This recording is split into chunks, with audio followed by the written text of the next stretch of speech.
morning. It's an absolutely beautiful day today. It's Tuesday.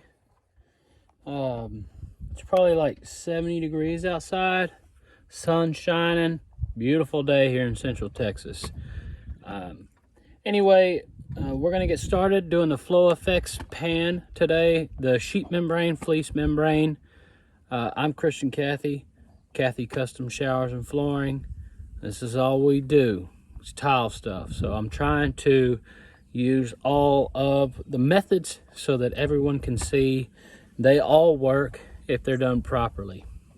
So this is the shower stall we're gonna be putting it in. I just gotta clean it up real quick, stick the curb, and then we're gonna get to putting this sheet membrane in.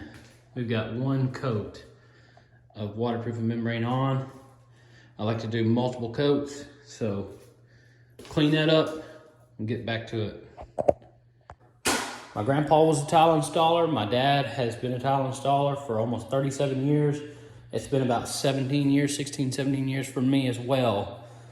So anyway, what I mean by experiment is different muds with different sheet membranes.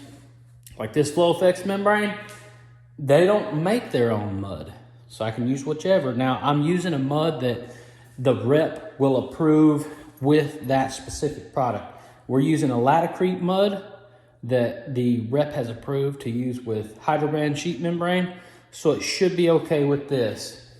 You never want to go so far into mixing stuff that you're putting, you can't stick tile to the vinyl liner, nor do you want to. So that's an old school system. Honestly, the way that we do showers now is a lot newer than how they've been done in the past. How they've been done in the past is you have some sort of vapor barrier, if there's one at all. So that could be sheetrock, that can be felt paper, aquabar paper, that could be visqueen plastic. There's many different ways of the old school style. And then my dad said whenever he started in the tile trade, that's what they put a vapor barrier on the studs, and then they would nail the diamond lath to it, and there is a direction on it. You gotta have where it cups up, not down, because then your mud will fall out. And then they would mix up their sand and cement, put a little bit of lime into it, and then they would rock and roll that puppy. And to make it more sticky, if they didn't have lime, they would just use heavier Portland. So they'd mix it like 2-to-1 or 3-to-1, which made it hard to smear it in the walls. But that's what they did.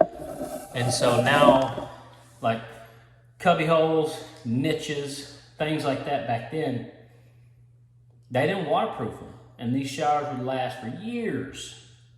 So it's just different technology now.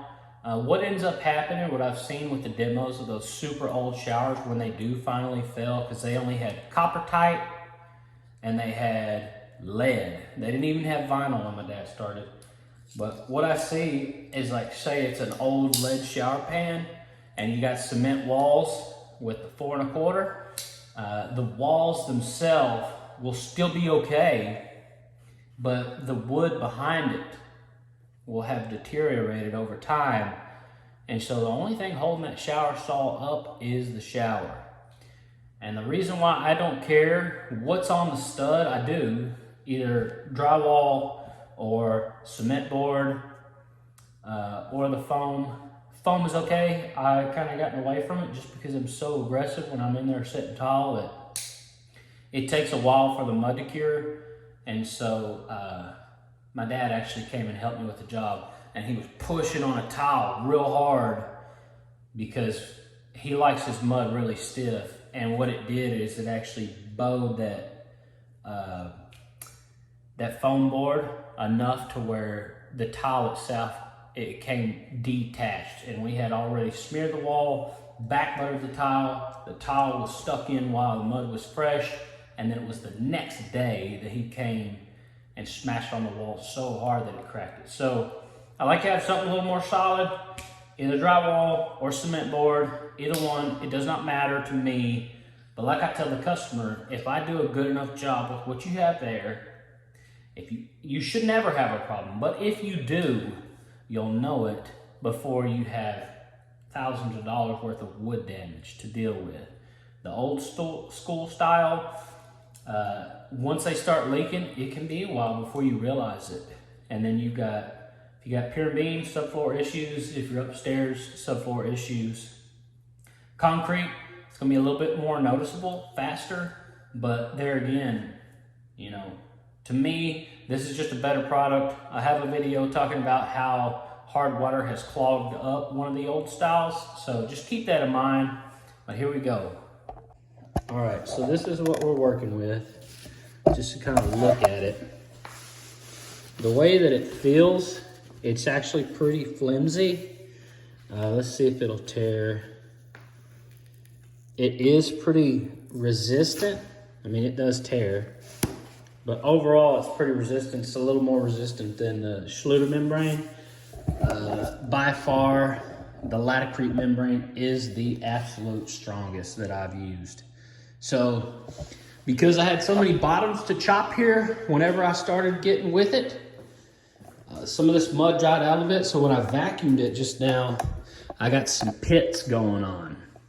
So what can happen whenever I lay down my thin set is a little pebble might pop up, and as you're skimming it with your putty knife, I've had it knock a hole in it before, because I get pretty heavy-handed when I'm smashing out the thin set.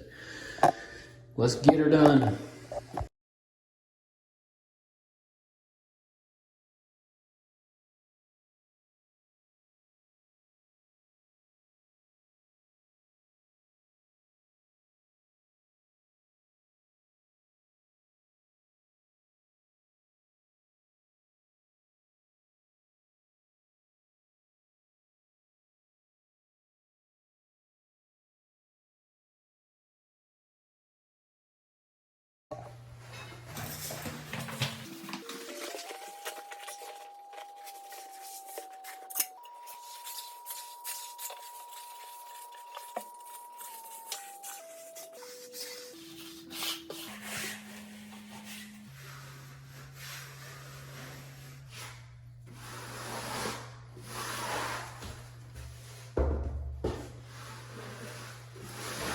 All right, something that I always and forever will think is super awesome is once you get your sheet membrane down, just tapping where the drain is, you can see that bounce.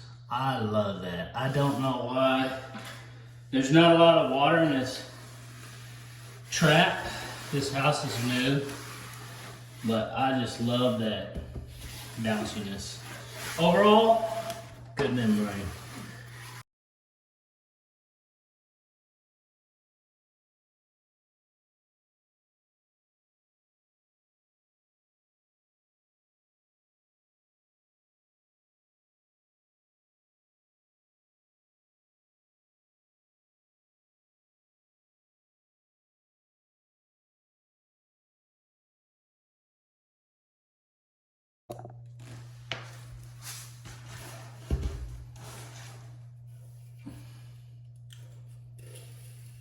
This stuff cuts extremely easy with a knife.